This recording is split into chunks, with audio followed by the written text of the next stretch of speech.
جس زمانے کے اندر ہم یہاں پڑھتے تھے 1944 اور 45 میں اور 47 تک میں رہا ہوں یہاں پر، تو ایک دن ہم نے پروگرام بنایا کہ اہم ترین لیڈروں سے ملاقات کی جائے، تو سب سے پہلے مولانا ابوالکلام آزاد کے یہاں پہنچے۔ وہ جو غبار خاطی میں انہوں نے لکھا ہے کہ 4 بجے صبح کو میں اٹھ جاتا ہوں، وہ واقعتاً وہ اٹھ چکے تھے، جاگ چکے تھے۔ ان کے ذوق کے مطابق ہم ایک عطر کی شیشی لے گئے، اور کیونکہ مولانا سگریٹ بہت پیتے تھے تو چاندی کا ایک کیس بھی لے گئے۔ تو مولانا غسل کر کے باہر آئے تھے، 2-4 منٹ صرف ہمارے ساتھ کھڑے ہوئے وہ، اور بچوں کے ساتھ کیا بات چیت کرتے، ہم بھی فقط ان کے دیکھنے میں، بلکہ حماقت یہ کی کہ جب ہم گفتگو کر کے بات چیت کر کے دیکھ کے گفتگو بات چیت تو درکنار، باہر آ کر ان کے دروازے کے آئینے میں سے انہیں جھانکنے لگے، یہ حماقت۔ اسی وقت پر مولانا حبیب الرحمان لدھیانوی پہنچ گئے مرحوم، وہ مجھ پر بہت بگڑے کہ تمہیں اگر مولانا آزاد سے ملنا تھا تو مجھے تم بتاتے، میں تمہیں لے کے چلتا، پھر مجھے تم لڑکوں سے جدا کیا۔ اس وقت پر ہمارے ساتھ قاضی ارشاد حسین ارشد بھی تھے، طالب علم، جو حضرت مولانا سجاد صاحب مرحوم کے چھوٹے بھائی ہیں، اور ہمدرد دواخانے میں ان کے ایک اور رشتہ دار تھے ادریس صاحب، اور بہت سے طالب علم۔ تو پھر مجھے لے گئے مولانا حبیب الرحمان، اور جا کر مولانا ابوالکلام آزاد سے پوچھا کہ انہیں پہچانتے ہو؟ تو مولانا نے کہا کہ نہیں، میں نہیں پہچانتا۔ تو مولانا حبیب الرحمان کی عجیب عادت تھی، میں نے انہیں دیکھا کہ اپنے ٹیلی فون پر بیٹھے ہوئے ہیں، اگر ٹیلی فون کوئی آ رہا ہے تو یوں کہتے تھے کہ میں بول رہا ہوں مولانا حبیب الرحمان۔ مولانا کے لفظ سے اترتے ہی نہیں تھے۔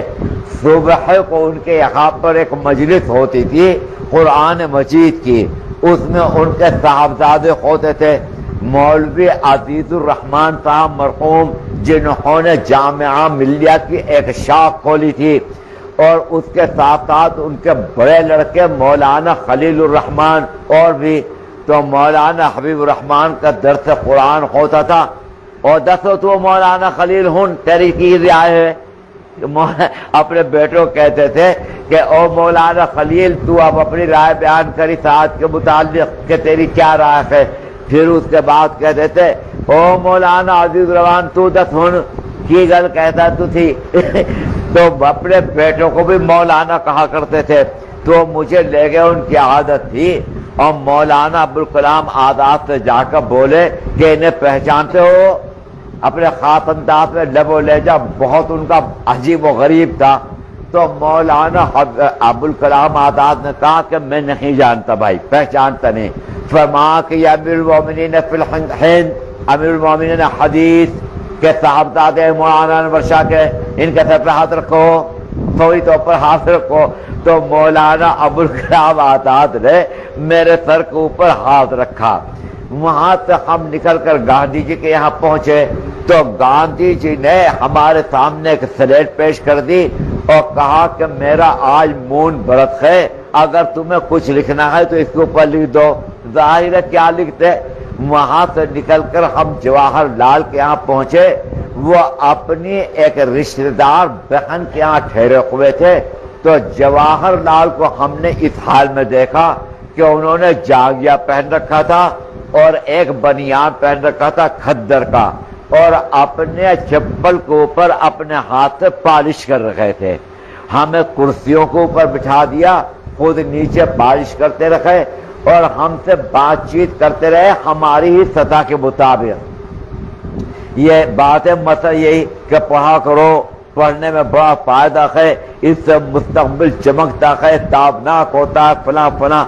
وہاں سے نکل کر ہم پٹیل کے یہاں پہنچے، تو پٹیل اندر سے باہر آ رکھے تھے، وہ واحد شخص جس نے ہمارے ساتھ مسافہ بھی گوارا نہیں کیا، سردار پٹیل نے، ولبھ بھائی پٹیل۔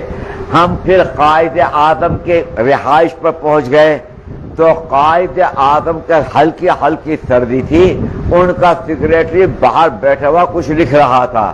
تو ہم نے کہا کہ ہمیں قائد اعظم کو سے ملنا ہے. اس نے کہا کہ ایسا نہیں، قائد اعظم کے تو اوقات بہت مصروف ہیں، 15-20 دن پہلے یہاں پر آپ درخواست دیتے تو قائد اعظم سے ملاقات کا کوئی امکان تھا. اب آپ آ کے یہاں دھمک گئے، بن بلائے احمق لے دوڑے سہنت. تو نہ بات نہیں، بلا یہاں پر کوئی امکان ہے اس کا. ہم ابھی باتیں کر رہے تھے، قائد اعظم اندر سے نکل آئے، انہیں کوئی ضروری ٹیلی گرام دلوانا تھا.